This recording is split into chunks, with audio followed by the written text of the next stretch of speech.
c'est maintenant le temps de créer des travaux, des activités dans Classroom.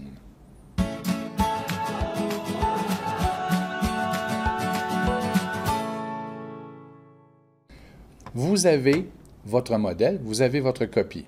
Dans la copie active, c'est ici que vous allez ajouter vos élèves et les travaux, les activités seront ajoutées dans le modèle. Pourquoi? Vous ne voulez pas polluer votre modèle avec des élèves qui vont apporter des modifications. Et dans votre copie avec les élèves, vous ne voulez pas nécessairement que votre plan de travail de l'année en entier soit disponible instantanément d'un coup pour ceux-ci. Donc, on va gérer la publication des activités. C'est la raison pour laquelle les activités, les travaux, on les met ici, on les place là, et les élèves ici. Donc, allons-y. Je vais aller dans mon modèle. Je choisis travaux et devoirs, donc je m'en vais dans le plan de travail. Et je vais créer une activité de lecture dans ce cas-ci. Ça pourrait être devoir, questionnaire, question, documentation ou réutiliser quelque chose qui a déjà été fait. C'est ce qu'on va utiliser tantôt. Mais je vous conseille toujours d'utiliser soit devoir, question ou documentation. Documentation et devoir sont vraiment similaires, à la différence que documentation, vous ne pourrez pas créer une copie par élève du document puisque c'est un document en lecture seulement, en tout cas généralement. Donc, allons-y avec documentation. On n'utilise pas vraiment questionnaire parce que vous pouvez faire exactement la même chose avec devoir. Vous pouvez voir d'ailleurs, le pictogramme est le même. Donc, allons-y avec documentation. Je vais faire, allons-y, lecture de la semaine 1. Description, on écrit notre description. Et maintenant, vous avez deux choix. Vous pouvez soit choisir le bouton « Créer », si vous ne l'aviez pas préparé d'avance, ou encore « Ajouter ».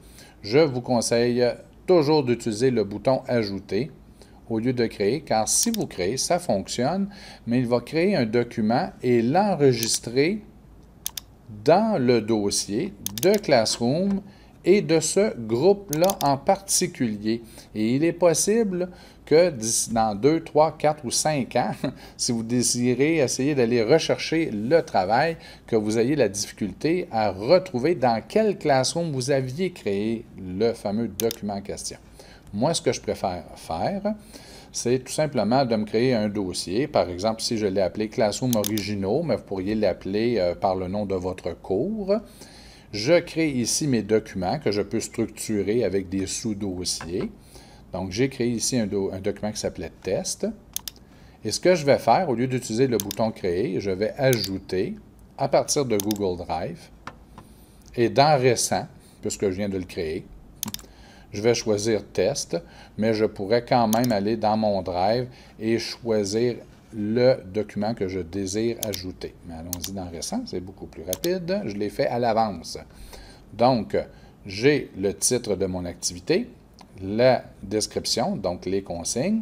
J'ai décidé d'ajouter ce document-là pour la lecture, dans ce cas-ci. Je peux décider d'ajouter d'autres classrooms, mais je vous conseille de l'ajouter uniquement au modèle.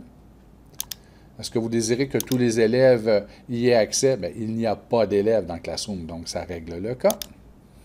Et désirez-vous l'ajouter, l'inclure dans un thème? Bien sûr, je veux l'inclure dans le chapitre 1 et je publie.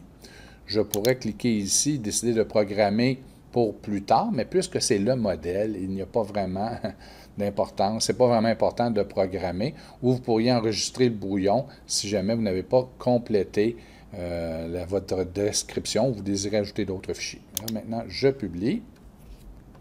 Et voilà, je suis toujours dans mon modèle et vous pouvez voir que dans le chapitre 1, j'ai maintenant une activité, une documentation, intitulée « Lecture de la semaine 1 ».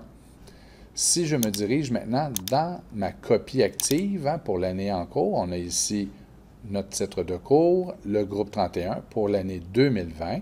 Si je vais dans Travaux et devoirs, vous allez voir qu'on ne retrouve pas l'activité que je viens de créer. Et c'est ce que je voulais, puisque je veux pouvoir ajouter les activités au fur et à mesure. Donc, quand vous serez prêt avec votre groupe, vous n'aurez qu'à faire « Créer », réutiliser le post. Ça va prendre quelques secondes. Espérons que ça va fonctionner. Le réseau, des fois, ne collabore pas beaucoup cet après-midi, comme c'est le cas en ce moment. On va réessayer. Ah, et voilà. Vous pouvez voir que c'est assez rapide là, quand même. Et là, je vais choisir le Classroom dont je veux utiliser un post. C'est ici le modèle. Et je vais choisir lecture de la semaine 1. Et je vais créer des copies de toutes les pièces jointes. Vous pouvez le faire si vous le désirez, mais ce n'est pas obligatoire. Et réutiliser. Mais vous pouvez le faire. Ce n'est pas une mauvaise idée de le faire. Et là, il me permet, dans mon Classroom actif, d'apporter des modifications. Je pourrais ajouter une description supplémentaire si je le désire, mettre à jour le fichier, ou vous pouvez le laisser comme ça. Et là, sélectionnez vos élèves, ou tous les élèves, et si vous le désirez, vous pouvez même maintenant programmer à partir de quelle heure, quelle date les élèves le verront apparaître dans leur plan de travail. Donc là, ça vaut la peine de programmer si vous jugez nécessaire de le faire. Et je publie. Ça prend encore là, quelques secondes et vous pouvez voir que dans le chapitre 1, j'ai maintenant une activité que j'ai tout simplement été chercher en réutilisant le post ici qui avait déjà été fait. Donc, si vous avez 6 groupes, lorsque vous allez faire réutiliser le post, vous allez choisir l'activité, réutiliser. Et maintenant, vous pouvez choisir vos 6 groupes ici, placer les crochets dans les boîtes et faire publier. Je ne le ferai pas. D'accord? On va tout simplement annuler. Et vous allez avoir dans vos 6 classrooms la même activité qui va être publiée en même temps. Donc, c'est comme ça qu'on procède pour publier à partir... Donc, on crée l'original dans le modèle et ensuite, on copie dans les autres. Si vous désirez programmer une publication, donc le faire immédiatement, mais qu'elle apparaisse à une heure spécifique, à une date spécifique, alors vous devrez le faire un Classroom à la fois, puisqu'il y aura une programmation séparée pour chacune des activités.